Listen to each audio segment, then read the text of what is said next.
Now, when we catch up the conceptual difference, I would say, between the simulation approaches, we are going to dig inside two approaches, which is discrete-event simulation and agent-based simulation. And in this section, we are going to explore in details a discrete-event simulation. So probably you catch up that a following approach has really strange title, discrete event simulation. So the first word, discrete, actually is pointing out that something, what is happening inside the model, is happening in a specific time point. That's why a title has a word discrete. While the second word, event, is actually indicating us what actually is happening in the system, some event. Of course, the following explanation should be confusing for you. Why? Because for now it's really not clear about what kind of events we are talking. But we are going to explore this issue in details. For now, let's concentrate on three key principles which are indicated here. And the first principle actually refers to the events. And it has stated that any changes in the model occur only as a result of the events. So, of course, what kind of events, it depends from the system, but as example, we could mention arriving. So, at example, a cargo vehicle is arriving to our warehouse, or one more example, end of processing. So we have, at example, unloaded the cargo vehicle. The next principle says that multiple events can occur at the same point in time. As you're able to see, the picture shows by the yellow circles that at time point 7, 3 events should or will happen. Again, of course, we could see here is a first circle, here is the second circle, here is a third circle. But please pay attention, all the 3 events are happening by the time point 7. And finally, I would say the third and really very important principle is that in such models which are developed using a discrete event simulation approach, the simulation time, so the time inside the model, jumps from one event to the next event. Of course, again, a bit confusing. Why the times jumps? Because in reality, a time is continuous. But this one is really strong point of discrete event simulation. So again, to repeat, the key idea that any changes inside the model are happening only because of events pushes forward the idea that behind the events there are no changes inside the model. So we can just skip the following timeline. In a discrete event simulation, an entity, which is also called transaction, is any object that moves through the system and can change the state of the system. So the typical examples which can be provided is vehicle, a customer, the client, the order, and so on. Entities move through the system. They may experience delays, such as waiting in a queue or being processed, and those delays trigger activities and events. Entities can be created, removed, delayed, split into multiple entities, or merged together. So, very important aspect which shall be noted, that entities could have attributes. Examples of such attributes could be priority, type, category, size, and a value of the attributes is able to impact the behavior of the system, or it is able to impact of how the specific entities goes through the system. So before I have mentioned the word activity. The concept of the activity is playing a significant role in a discrete event simulation. Activity by itself represents any operation that entity must undergo while moving through the system. So the typical examples include service, inspection, processing, loading or unloading. To perform activities, entities require resources such as staff, machine, service desk, gates, or vehicles. The number of available resource units directly determines the capacity of the system. As a result, most activities in the model are constrained by resource availability, which is why queues and waiting times emerge. Okay guys, I know that probably you have typed from different kind of definitions, but I'm promising you that this one would be the last boring slide. So again, before I have mentioned queues and I have mentioned events. Both are playing significant role in discrete event simulation, therefore we need to discuss them. So let's start with the queues or with the queue. So first of all, what should be stated that the queue is the place where entities wait when resources would become available. Typical examples include a waiting line, a buffer, a storage gate, or storage area, or whatever.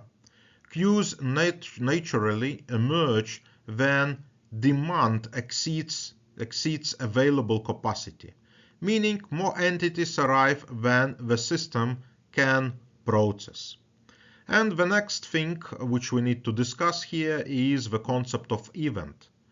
So in overall, we have already discussed that any changes in the system are happening because of the events. So examples which can be given is again arrival, start of service, end of service, departure. And the most important that when we are using a simulation software for developing a discrete event simulation approach, a software controls and monitors all the events inside the model. So in overall, it's not our business of how the things are happening. We are using the simulation software. Okay guys, I know that probably you have typed from different kind of definitions, but I'm promising you that this one would be the last boring slide. So again, before I have mentioned queues and I have mentioned events. Both are playing significant role in discrete event simulation, therefore we need to discuss them. So let's start with the queues or with the queue. So first of all, what should be stated that the queue is the place where entities wait when resources would become available. Typical examples include a waiting line, a buffer, a storage gate, or storage area, or whatever. Queues naturally emerge when demand exceeds available capacity, meaning more entities arrive when the system can process. And the next thing which we need to discuss here is the concept of event. So in overall, we have already discussed that any changes in the system are happening because of the events. So examples which can be given is again arrival, start of service, end of service, departure.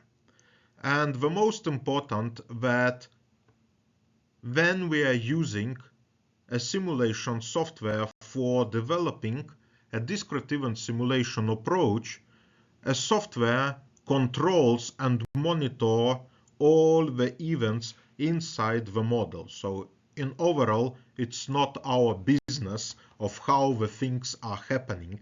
We are using the simulation software. So, in the second step of model development, the conceptual elements are mapped to the concrete specific simulation software objects. So, as a demonstration, I will use the object from quite known and popular simulation software, which is called Extend Sim. So, let's go a bit deeper. Our abstract object flow becomes a create block that generates entities. The queue becomes a queue object that organizes waiting. The ITM is represented as an activity that performs the service, and the exit becomes an exit block which removes entities from the model. However, an important modeling question arises here. Does every conceptual element always need a direct software equivalent? The answer is, of course, no. Some elements remain implicit, some are merged, and some are implemented using parameters, logic, or even a code rather than visual blocks. This is where modeling becomes a design decision, not just a technical translation. So the third step, or the goal of third step, is actually to produce a working model.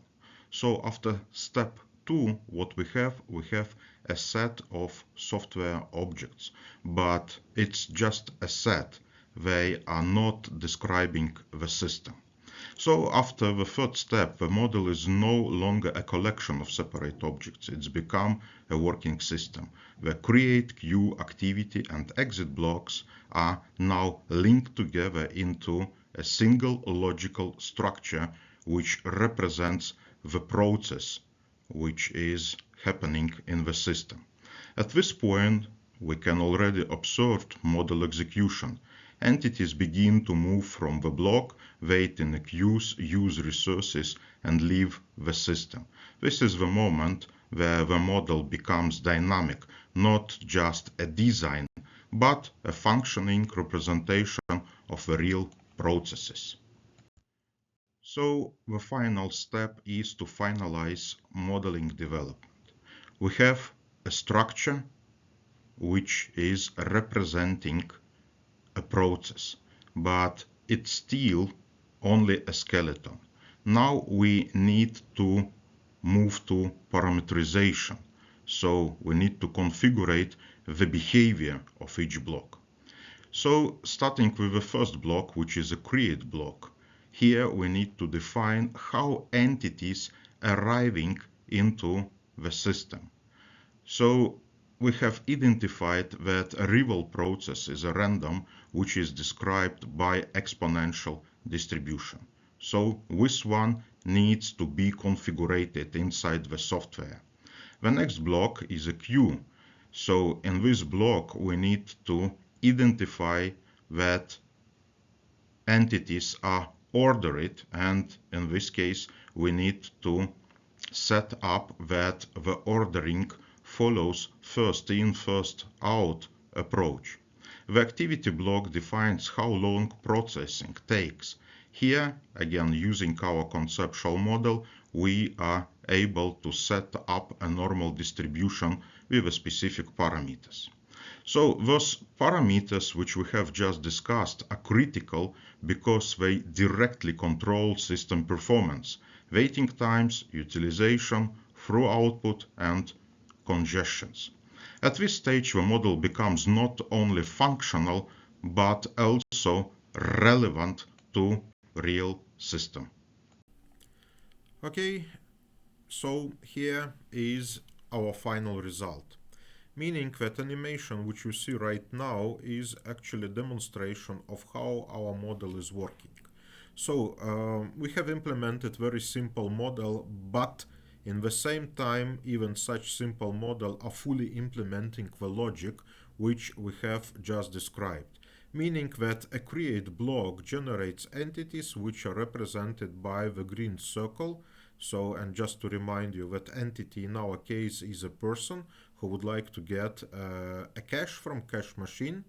So after the create block, entity goes to the queue, and if the service is occupied, in this case the entity stays in a queue, and entities are waiting in a queue until the service will become free. It's the logic which is implemented. We are not going to explore the output data like utilization, queue length, or whatever, but even following the animation process, we are able to recognize that, at example, the queue is growing. Most probably for us, it means that a demand for a service is high, and most probably people are unhappy to stand in a queue and wait for a long time. That's why the possible solution, as example, can be to install more cache machines. Okay, so this one was your first experience with model building. It's quite clear that for this short demonstration I have utilized a specific software which is XtendSim. But again, XtendSim is not the only software which exists in the market and which is targeted to a discrete-event simulation.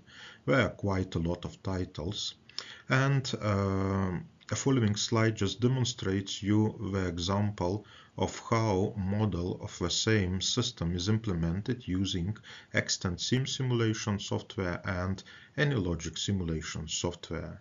Of course, you could see the difference. So the shapes of the blocks, the titles of the blocks, a visual representation of the blocks.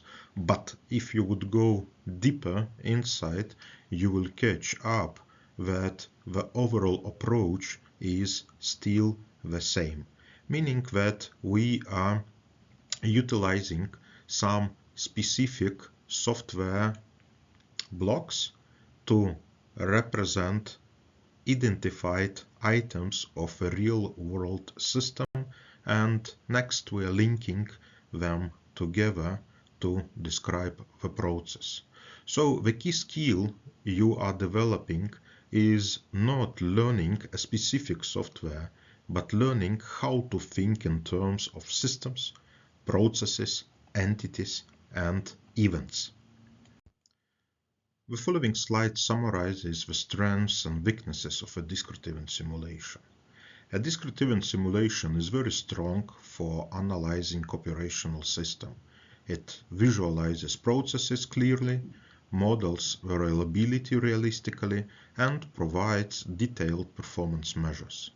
At the same time, discrete-event simulation heavily depends on data quality, which is necessary for providing the input data.